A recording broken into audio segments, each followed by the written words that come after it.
ଜୟ ଜଗନ୍ନାଥ ଦର୍ଶକ ବନ୍ଧୁ। ମୁଁ ସସ୍ମିତା ପଣ୍ଡା ମୋ ଚ୍ୟାନେଲ ଦ ହାର୍ଟ ଟେକରକୁ ଆପଣମାନଙ୍କୁ ସ୍ୱାଗତ କରୁଛି।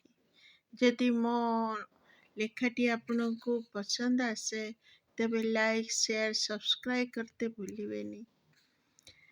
ତେବେ ଆପଣମାନେ ଜାଣନ୍ତି ଦିନ ଯାଏ ଚିହ୍ନ ରହେ। ଜଣକୁ ଚିହ୍ନିବାକୁ ହେଲେ ନିଜ ବିପଦ ବେଳେ ତା ବ୍ୟବହାର କଥାରୁ ଜାଣିପାରିବେ। ରାଜଦ୍ୱାରେ ଶ୍ମଶାନେ ଯ ତିଷ୍ଠତି ସ ବାନ୍ଧବ। କିନ୍ତୁ ଆଜିର ସମାଜରେ କାହା ପାଖରେ ସମୟ କାହିଁ ଅନ୍ୟର ଭଲ ମନ୍ଦ ପଚାରିତେ। ଭଗବାନ ସିନା ଜିଭରେ ହାଡ଼ ଦେଇନାହାନ୍ତି ସତ, କିନ୍ତୁ ସେ ଜିଭରୁ ଯେବେ ଶବ୍ଦ ବାହାରେ ନା, ହୃଦୟକୁ ଶହ ଶହ ଖଣ୍ଡ କରି ମାଟିରେ ଗଡ଼େଇ ଦିଏ, ଯେମିତି ମୋର ହୋଇଥିଲା। ବ୍ରେଷ୍ଟ କ୍ୟାନ୍ସର ଷ୍ଟେଜ୍ 3 ପେସେଣ୍ଟ ମୁଁ। ଆଜକୁ 6 ବର୍ଷ ହୋଇଗଲାଣି। କ୍ୟାନ୍ସର ନାଁ ଶୁଣି ଭଲ ମଣିଷ ବି ଘାବରି ଯାଆନ୍ତି। ମୋ ପରି ଅନେକ ପେସେଣ୍ଟ ତାକୁ ଧରି ଘରକଳନାରେ ବ୍ୟସ୍ତ ଅଛନ୍ତି। ରୋଗ କ'ଣ ବୁଝେ ଏକା ପରିସ୍ଥିତି। ଯେବେ ଜଣାଗଲା ଏ ରୋଗ, ସେତେବେଳେ ମୋ ପୁଅ 9 ବର୍ଷର ହୋଇଥିଲା। ଘରେ ଆମେ ସ୍ୱାମୀ ସ୍ତ୍ରୀ। ତେଣୁ ଟ୍ରିଟମେଣ୍ଟ ପାଇଁ ମେଡିକାଲକୁ ଯିବାବେଳେ ଛୋଟ ପିଲାଙ୍କୁ ମେଡିକାଲରେ ଏଲାଉ ନଥାଏ। ସେତେବେଳେ ପୁଅ ରହିବ କୋଉଠି? ମା କ୍ୟାନ୍ସର ପେସେଣ୍ଟ। ଲୋକଙ୍କର ଅଜ୍ଞାନତା। କ'ଣ କହିବି? ପୁଅକୁ କେହି ଘରେ ରଖିଲେ ନାହିଁ। ବହୁତ ରାଣ ନିୟମ କଲା ପରେ ପୁଅର ମୋ ହଜବେଣ୍ଡଙ୍କର ମାଉସୀ ଘରେ ପୁଅକୁ ଛାଡ଼ିକି ଯାଏ। ଟ୍ରିଟମେଣ୍ଟ ସରିଲା। ରେଜଲ୍ଟ ଭଲ ଆସିଲା। ତାପରେ ଦିନେ ସେ ମାଉସୀ ଘରକୁ ଆମକୁ ଭୋଜି ପାଇଁ ଖାଇତେ ଡାକିଲେ। ଭୋଜିରେ ଖୁସି ଆମର, ତେଣୁ ସବୁ ଖର୍ଚ୍ଚ ଆମେ ଉଠେଇଥିଲୁ। ମଟନ କତୁରୁ, ମିଠା କତୁରୁ, ପନିପରିବା ପର୍ଯ୍ୟନ୍ତ। କେବଳ ତାଙ୍କ ଘରେ ରୋଷେଇ ହଉଥିଲା ଆଉ ମାଉସୀଙ୍କ ବୋଉ ରାନ୍ଧୁଥିଲେ। ମୁଣ୍ଡରେ ଚୁଟି ନଥାଏ, ରେଡିଏସନରେ ହାତ ଫୁଲି ଯାଇଛି, ବିକୃତ ଶରୀର, ପାଟିକି ରୁଚୁନି। ତଥାପି ମାଉସୀଙ୍କ ନିମନ୍ତ୍ରଣକୁ ରକ୍ଷା କରି ଆମେ ତାଙ୍କ ଘରକୁ ଗଲୁ। ରନ୍ଧାରନ୍ଧି ସଇଲା, ସବୁ ଠିକ୍ ଠାକ୍ ଚାଲିଥିଲା। ଖାଇଲା ବେଳେ ଯେତେବେଳେ ଆସିଲା ନା, ସମସ୍ତଙ୍କୁ ତାଙ୍କ ଘର ବାସନ କାଢ଼ିକି ଖାଇତେ ଦେଲେ। କିନ୍ତୁ ମୁଁ ଯେତେବେଳେ ଖାଇ ବସିଲି, ମୋତେ ପତରରେ ଖାଇତେ ଦିଆଗଲା।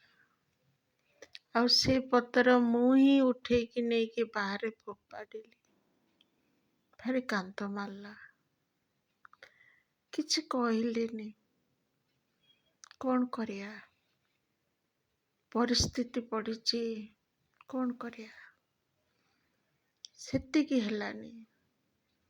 କାନ୍ଦି ମୁହଁ ଶୁଖେଇକି ପଳେଇ ଆସିଲି।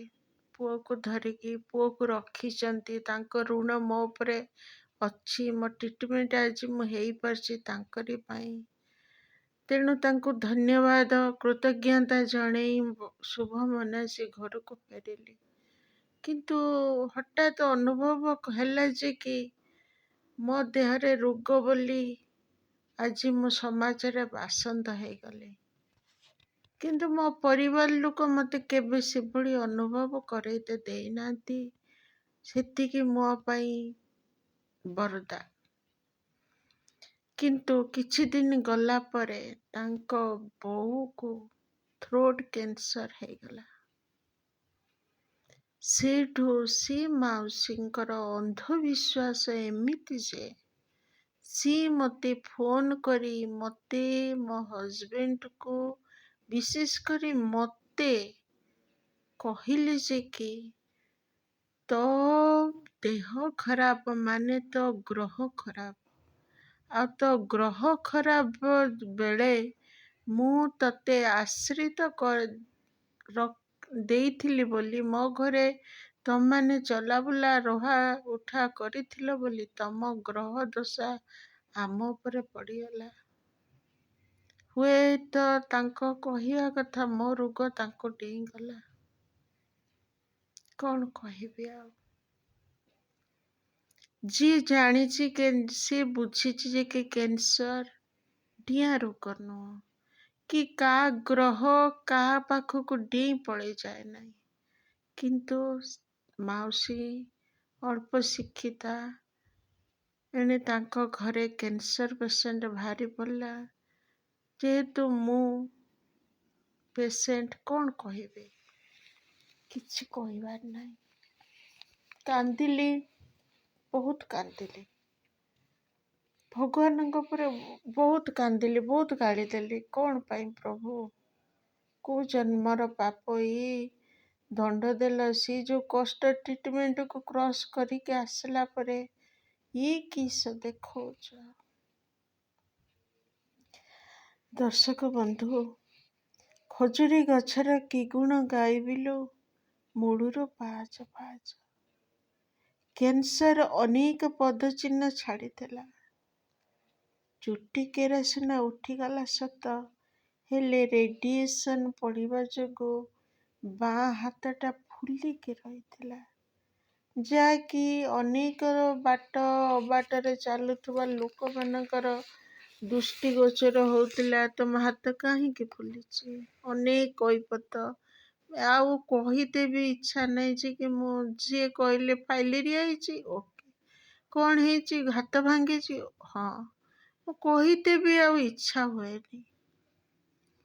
ପୁଅକୁ ନେଇକି ଯେତେବେଳେ ଆସିଲି ରହିବା ପାଇଁ ଭଦ୍ରକରେ, ସେତେବେଳେ ତା ଟିଉସନ୍ ପାଇଁ ମୁଁ ଜଣଙ୍କ ଟିଉସନ୍ ସାରଙ୍କ ଘରକୁ ଯାଇଥିଲି।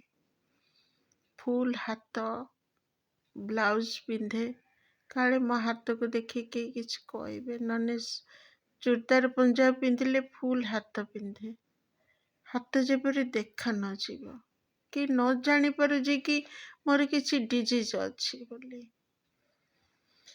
ତେଣୁ ଗଲି, ସେମାନେ କିଛି ଜାଣିପାରିଲେନି। ସାରଙ୍କ ସହିତ କଥା ହେଲି, ଭଲ ମନ୍ଦ ଦୁଃଖ ସୁଖ ହେଲା, ସେ ରାଜି ହୋଇଗଲେ।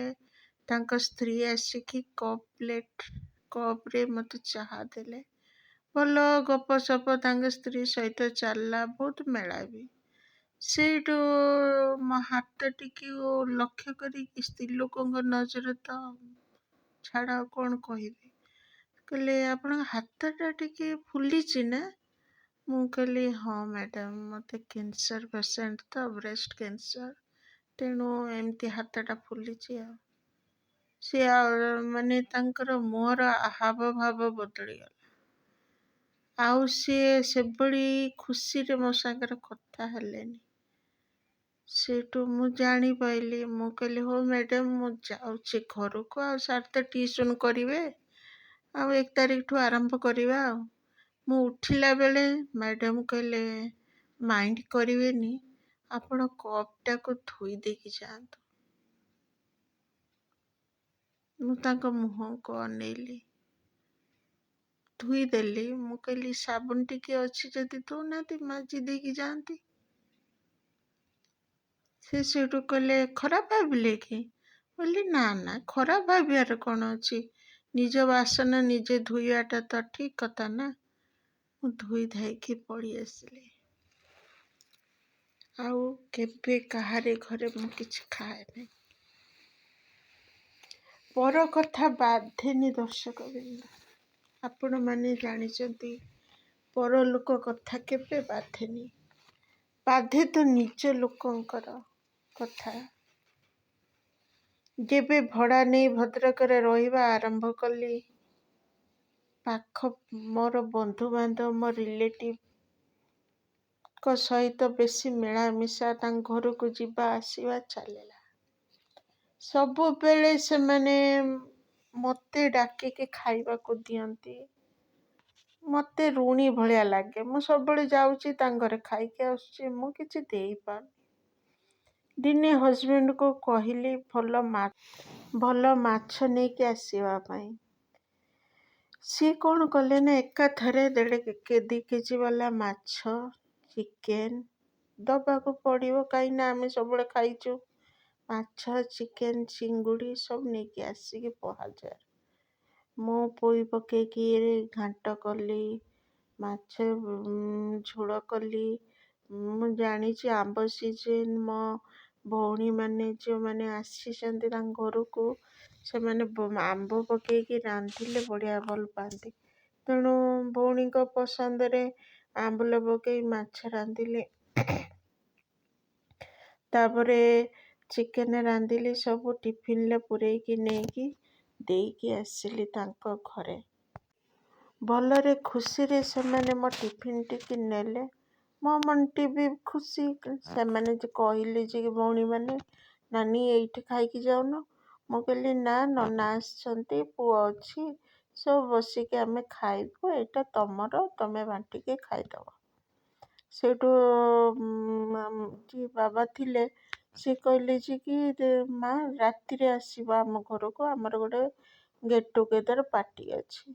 ମୁଁ କହିଲି ଓକେ ବାବା। ସେଇଠୁ ମୁଁ ଘରକୁ ପଳେଇ ଆସିଲି। ମୁଁ ଖାଇଲି ପିଇଲି।